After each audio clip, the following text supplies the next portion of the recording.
Au Nord Kivu, après la récente incursion de la force du mal dans cette commune proche de Béni, la population de ce milieu a été perturbée hier mardi. Et pour apaiser l'esprit de ses habitants, nous serons en ligne avec le bourgmestre de la commune de Isha, à Kambale Kikuku, question de faire le point.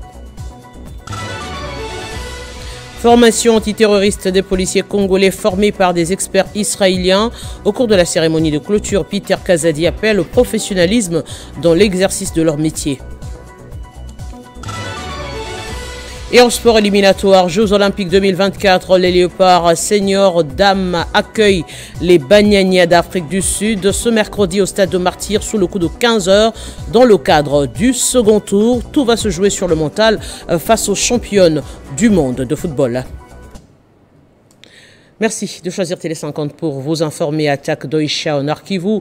Après la récente incursion de la force du mal dans cette commune proche de Béni, la population de ce milieu a été perturbée hier mardi. Et pour apaiser l'esprit de ses habitants, nous sommes en ligne avec le bourgmestre de la commune d'Oisha, Kambale Kikuku. Bonjour monsieur le bourgmestre. Après la journée très secouée d'hier, comment va Oisha aujourd'hui? Oui, comme vous l'avez dit, hier, on pouvait seulement présenter une image un peu noire par rapport à notre commune. Et c'est-à-dire, dans la nuit du 23 au 24, c'était vers 22 h. On a d'abord attendu le crépitement des balles. Nous, on pensait que ça serait des bandits, alors que c'est l'incursion de l'ennemi. Alors, l'ennemi nous a imposé une perte à vie humaine. Le bilan, c'est 26 personnes tuées. Et parmi ces personnes, il y a des enfants qui sont au nombre de 12 et au moins 14 adultes. Nous, on a imploré Dieu pour nous aider à supporter, à contenir la pression, puisque c'était vraiment anormal. On ne s'attendait plus à une pareille incursion à pleine commune. Mais cela est arrivé et là, nos outils de sécurité se sont engagés d'abord à suivre l'ennemi et à calmer, puisqu'il y avait vraiment des manifestations, il y avait une forte pression des manifestants. D'ailleurs, dans cette colère, cette même population. Alors, quelles sont les dispositions prises ce matin pour apaiser la population? Oui, là, nous sommes dans une petite accalmie. Les corps sont encore à la morgue. Là, pendant que je suis en train de vous parler, nous sommes avec les familles victimes. Nous sommes en train de prendre langue, comment on va procéder, comment on va enterrer. Et nous avons constaté que parmi ces morts, il est tué avec toute sa famille. Et un autre, alors l'enseignant là dont j'ai fait mention n'est pas diminué, le corps doit quitter pour aller vers Kaina, et là-dessus avec sa famille. Nous sommes en train de voir comment on peut expatrier le corps. Et les autres qui commencent déjà à prendre les dispositions pour que les corps soient enterrés aujourd'hui. Il y a une petite accalmie, c'est vrai, il y a avoir des cas isolés, puisqu'il y a la grogne, les gens qui veulent dire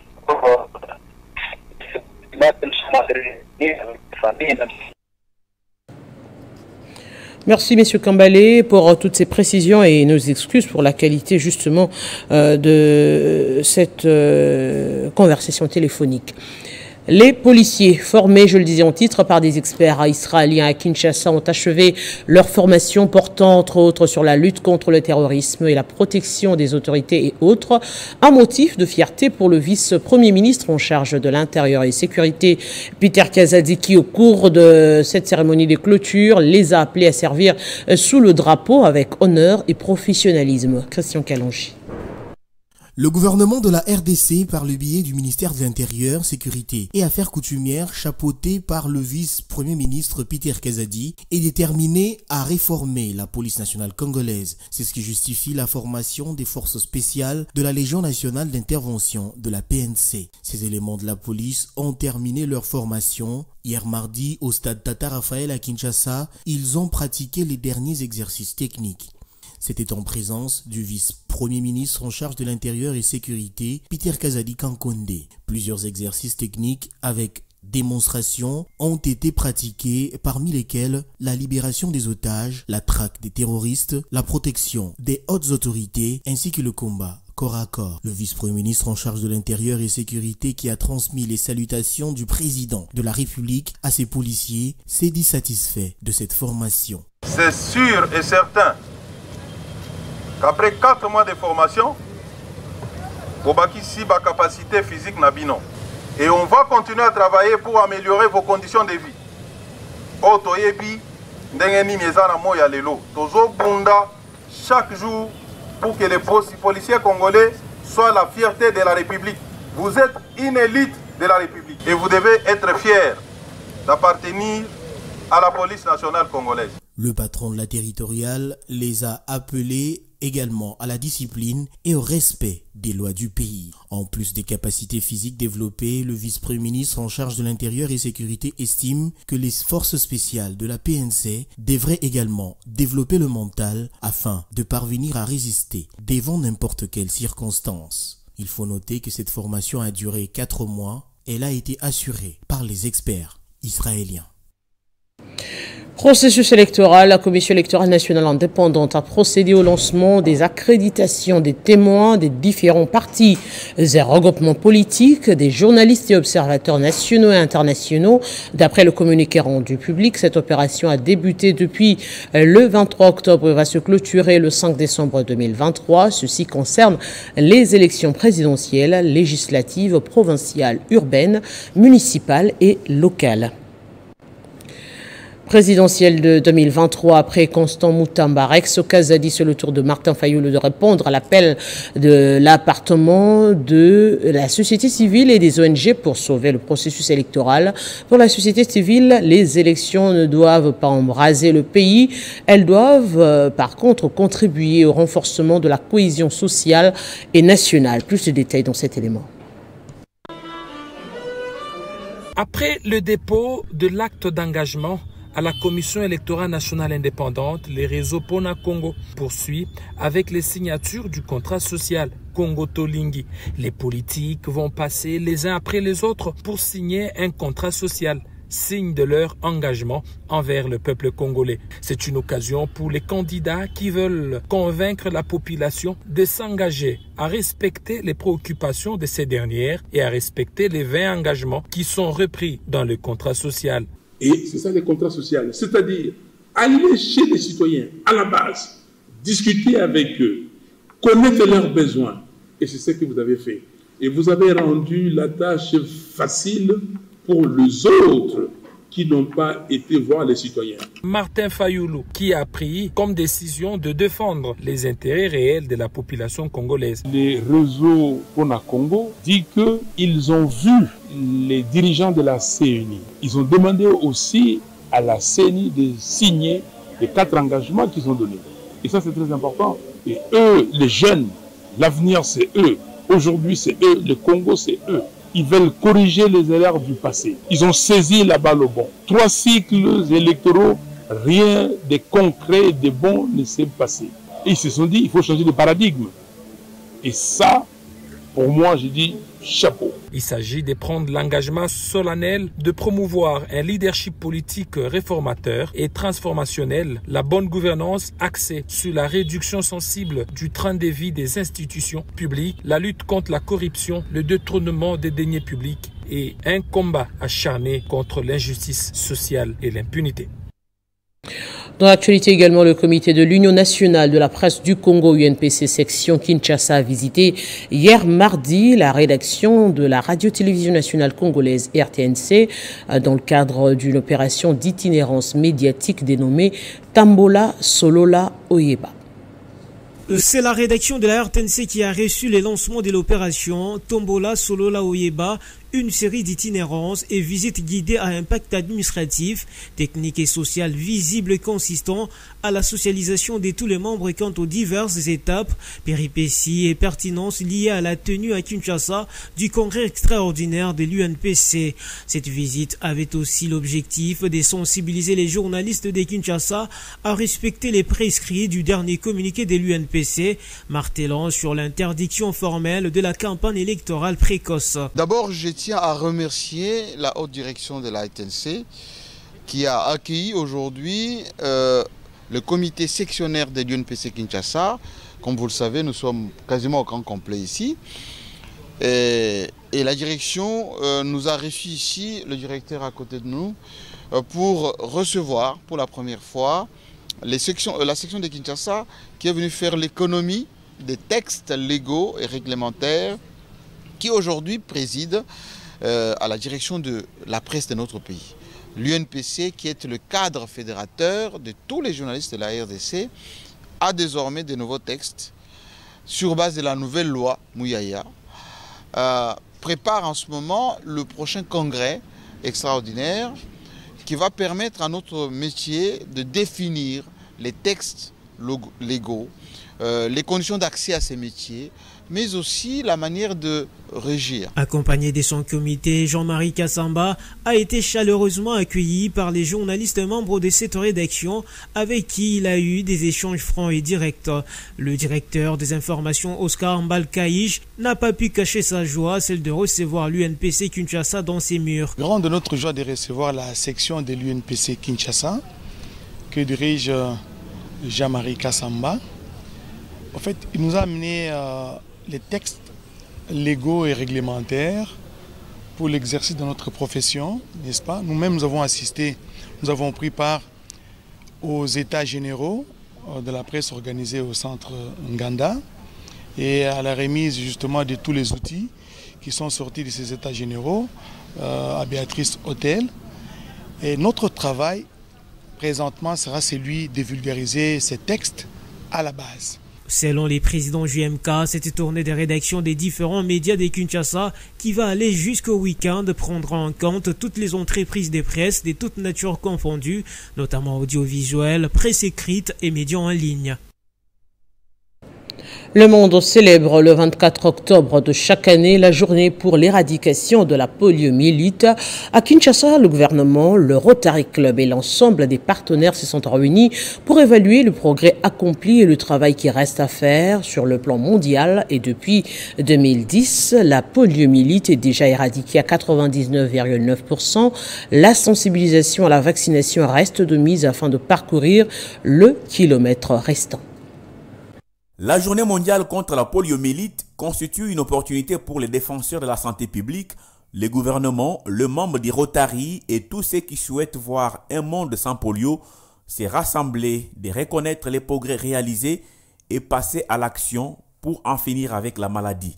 En République démocratique du Congo, depuis 2017, 960 enfants sont paralysés à cause du poliovirus. À l'occasion de cette journée et dans le cadre de l'initiative mondiale pour l'éradication de la poliomyélite, le Rotary Club de Kinshasa, avec l'ensemble des partenaires, ont fait le point sur l'état des lieux de la maladie en RDC.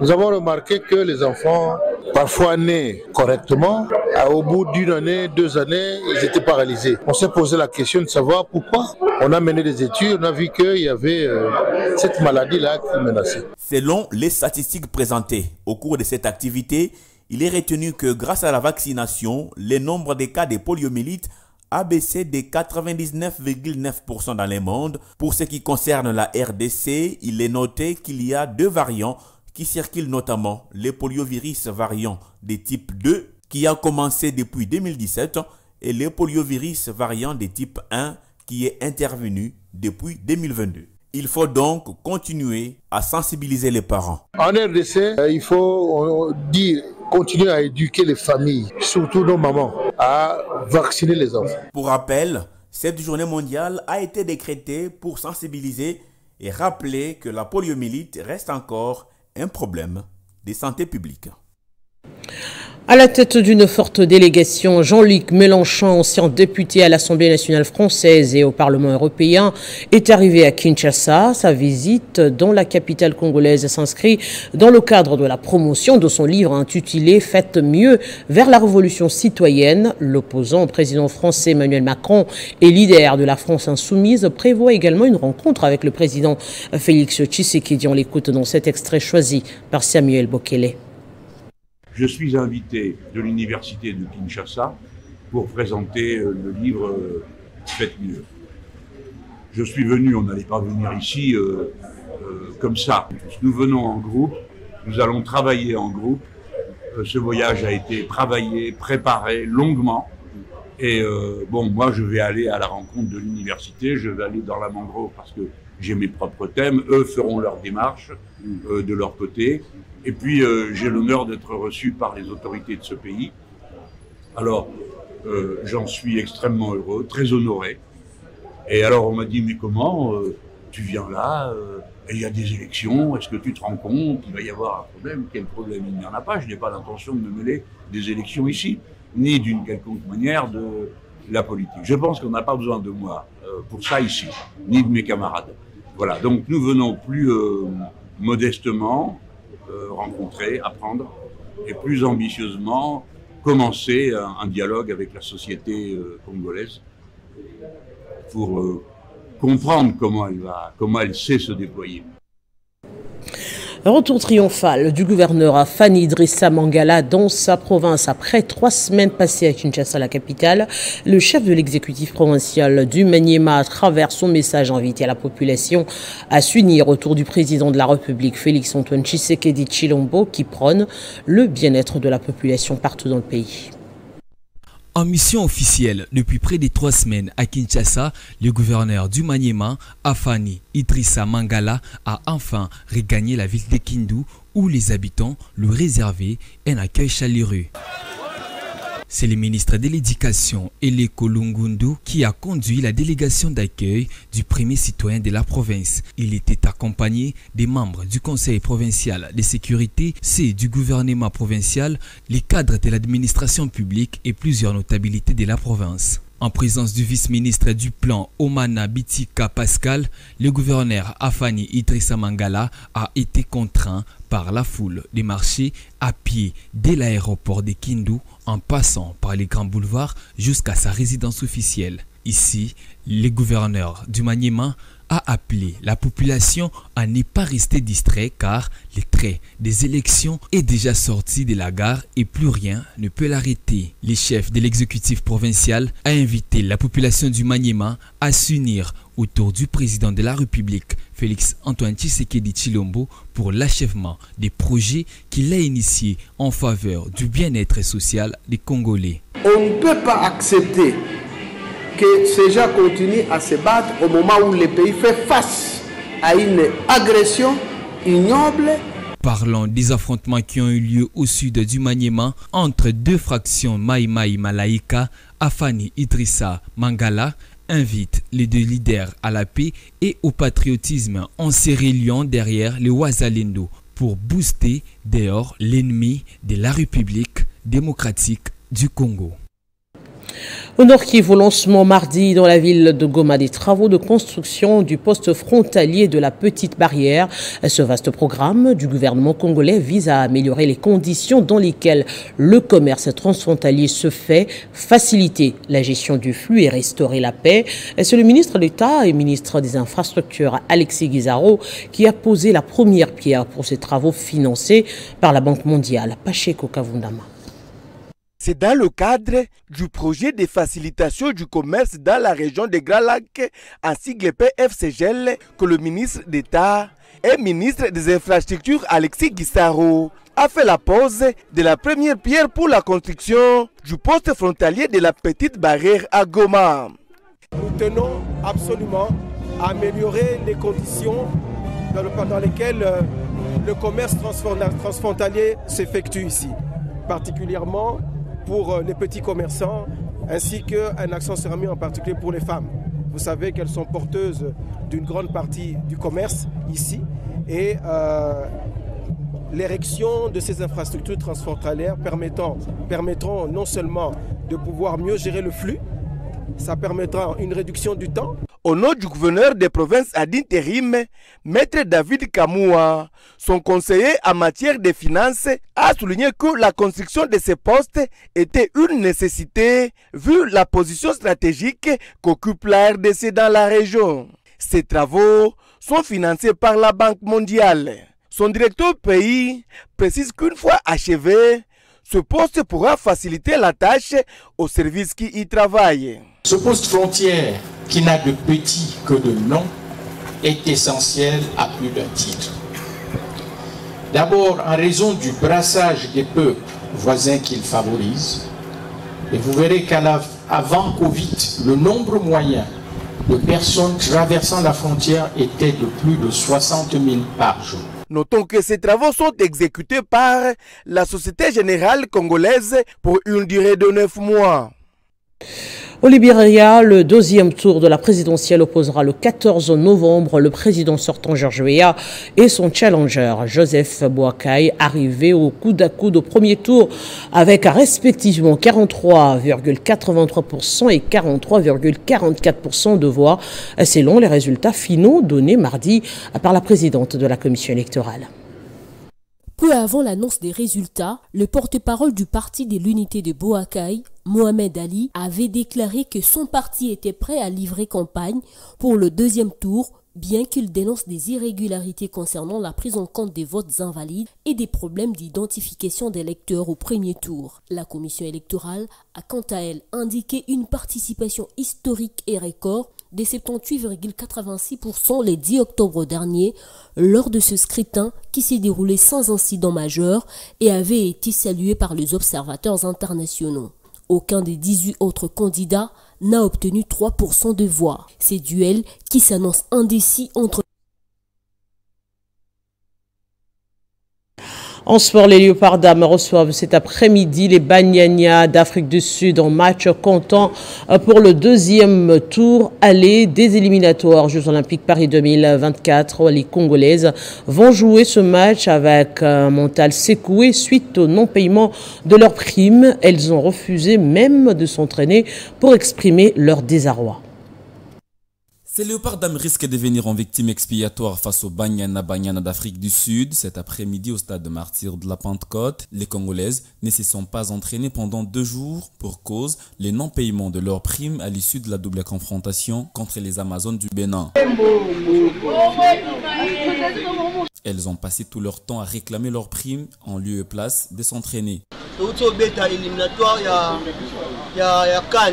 Depuis que nous avons joué notre match contre le Bénin, nous n'avons rien perçu comme prime.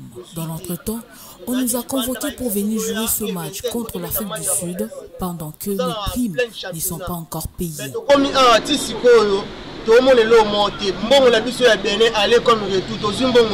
Les autorités viennent souvent nous rendre visite en nous promettant de l'argent, chose qui ne se réalise toujours pas. À en croire certaines sources, ce n'est qu'hier tard dans la soirée qu'on a ouvert le compte pour ces léopards dames, une lueur d'espoir qu'elles pourront recevoir quelque chose aujourd'hui avant le match. Pendant ce temps, l'équipe adverse affûtait tranquillement ses armes au stade de Martyrs. Sur papier, le Banyana part favorite étant donné qu'elles sont championnes d'Afrique en titre. Mais il faudra attendre ce que cette rencontre allée du deuxième tour des éliminatoires de Jeux Olympiques Paris 2024 pourra nous proposer à l'issue de 90 minutes. Et certaines sources d'ailleurs annoncent également le forfait de l'équipe dames de la Côte d'Ivoire, justement pour ces problèmes de trésorerie. Pour le féru de football, match des légendes internationales à Kinshasa entre Léopard Légende et le FC Barcelone Légende le 12 novembre 2023 au stade des Martyrs, une organisation d'Ouchine des groupes sous le patronage du chef de l'État. Après le combat d'Ali Foreiman en 1974, Kinshasa se prépare à vivre un autre grand événement sportif international. Il s'agit d'un match de gala qui va opposer les légendes du football congolais aux légendes du club espagnol, le FC Barcelone, le 12 novembre prochain. Sachez que du 9 au 12, vous aurez le jour d'entraînement suivi une soirée populaire.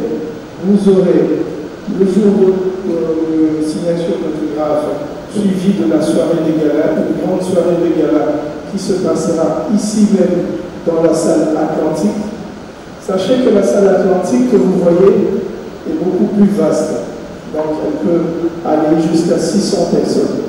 Et plusieurs autres activités sportives seront organisées en marge de cette rencontre, comme l'annonce l'un des représentants du FC Barcelone à Kinshasa. Pour Trésor Loaloa, ancien international de la RDC, cette activité va créer davantage de humiliation au sein de la jeunesse congolaise passionnée du football.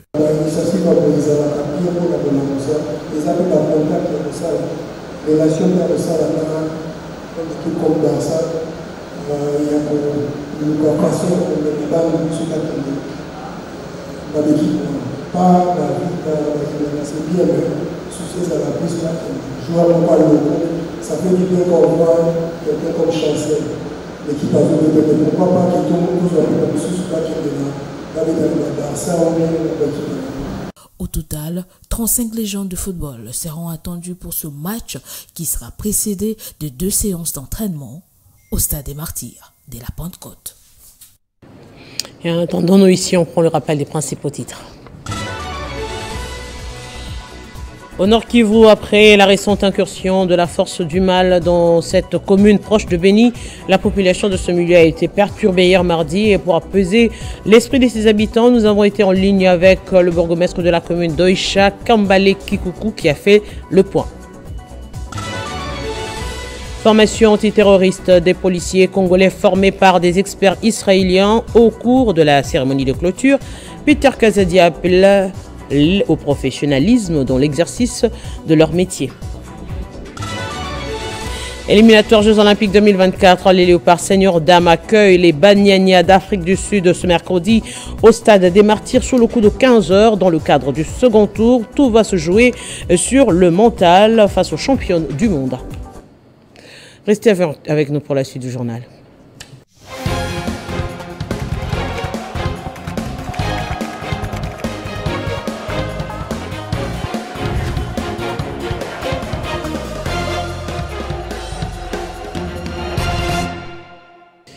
Eh bien, la suite du journal, c'est la revue de presse de Christian Calongé, à qui je dis bonjour et bienvenue. Bonjour Arlette, bonjour à tous ceux qui nous regardent de partout. Alors, on va prendre le chiffre à 16 milliards de dollars, la loi de la finance 2024 adoptée par les élus nationaux. Effectivement, Arlette, comme vous le savez, le texte relatif à la loi de finances avait été d'abord scruté par les élus avant d'être renvoyé à la commission Ecofin. C'est justement le rapport de la commission Ecofin qui a été justement adopté mardi par les élus après sa présentation devant les députés nationaux. Pointe mediacongo.net pour ce qui concerne, Arlette, la présentation de l'environnement économique, de l'élaboration et des hypothèses de projection de recettes et dépenses du projet de loi. Le gouvernement de la République a procédé à la description donc de l'évolution des perspectives de l'économie nationale et qui lui ont permis justement de retenir les postulats des projections pour l'exercice 2024 comme suit. Arlette Boutella, sur le plan international, les perspectives de l'économie mondiale du Fonds monétaire international d'avril 2023 signale que la croissance mondiale devrait chuter de 3% en 2022 à 2,8% en 2023 avant de s'établir à 3% en 2024 sur le plan national face à la persistance des risques des dégradations de l'économie mondiale liées au conflit russo-ukrainien. Le gouvernement de la République a tenu à présenter les chances d'une croissance économique soutenue donc au plan interne estimé à 6,4%. DESCO qui revient également sur le même sujet précise que ce texte est chiffré donc, comme vous l'avez dit, à 16 milliards de dollars et représente un accroissement de 24,9% par rapport à celui de l'exercice 2023, chiffré, lui, à 455,8 milliards de francs congolais. 351 députés ayant pris part donc aux travaux ont donné leur aval pour l'adoption de la loi de finances 2024 Arlette. Le texte sera donc envoyé au Sénat, chambre sœur, pour y subir une seconde lecture. S'il est voté en des termes identiques, il sera donc envoyé au président de la République pour promulgation. Internet, bête noire du processus électoral,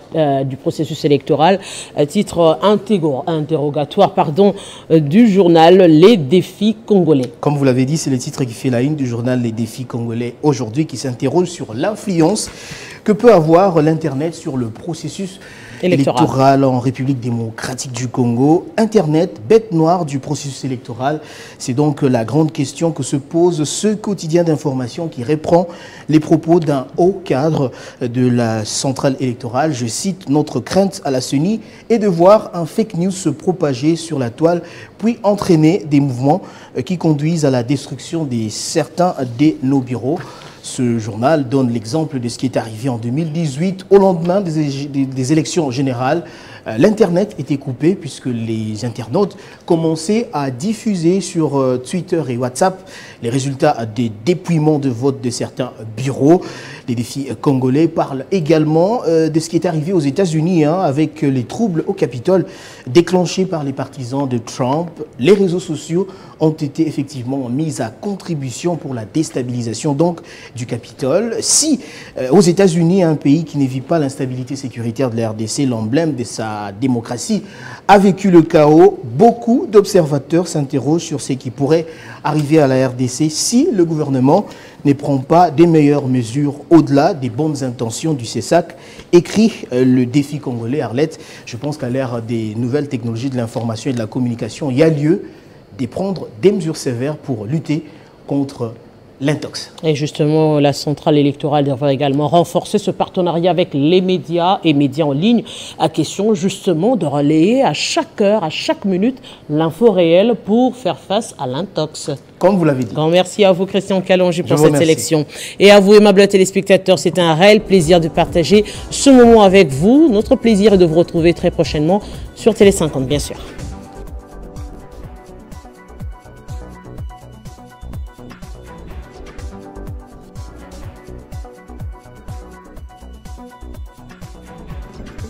Retrouvez toute l'actualité en continu sur www.tele50.cd. Présidence de la République, Inspection générale de finances, communiqué de presse. L'inspection générale de finances informe l'opinion nationale qu'elle n'a pas eu à valider un paiement par le Fonds de promotion de l'industrie, FPI, de 27 millions de dollars américains en faveur de la société Samchet pour la construction de la route nationale numéro 1, tronçon Kananga-Mbujimayi. En effet, depuis les mois d'avril 2022, cette société avait déjà bénéficié d'un paiement de 27 257 727 dollars américains pour les 10 travaux. À ce jour, l'évaluation de travaux sur terrain effectuée par cette société n'indique qu'une réalisation à hauteur de 3 119 000,3 $, soit un taux d'exécution physique de 11,41%. Ainsi, la société Samchet doit encore justifier le montant de 24 148 118,7 $ américains à sa disposition. De ce fait, il n'y a pas opportunité à ce stade d'un paiement supplémentaire à effectuer à son profit, fait à Kinshasa le 23 octobre 2023. Le chargé de communication, Dionite Kaninda Mampinda.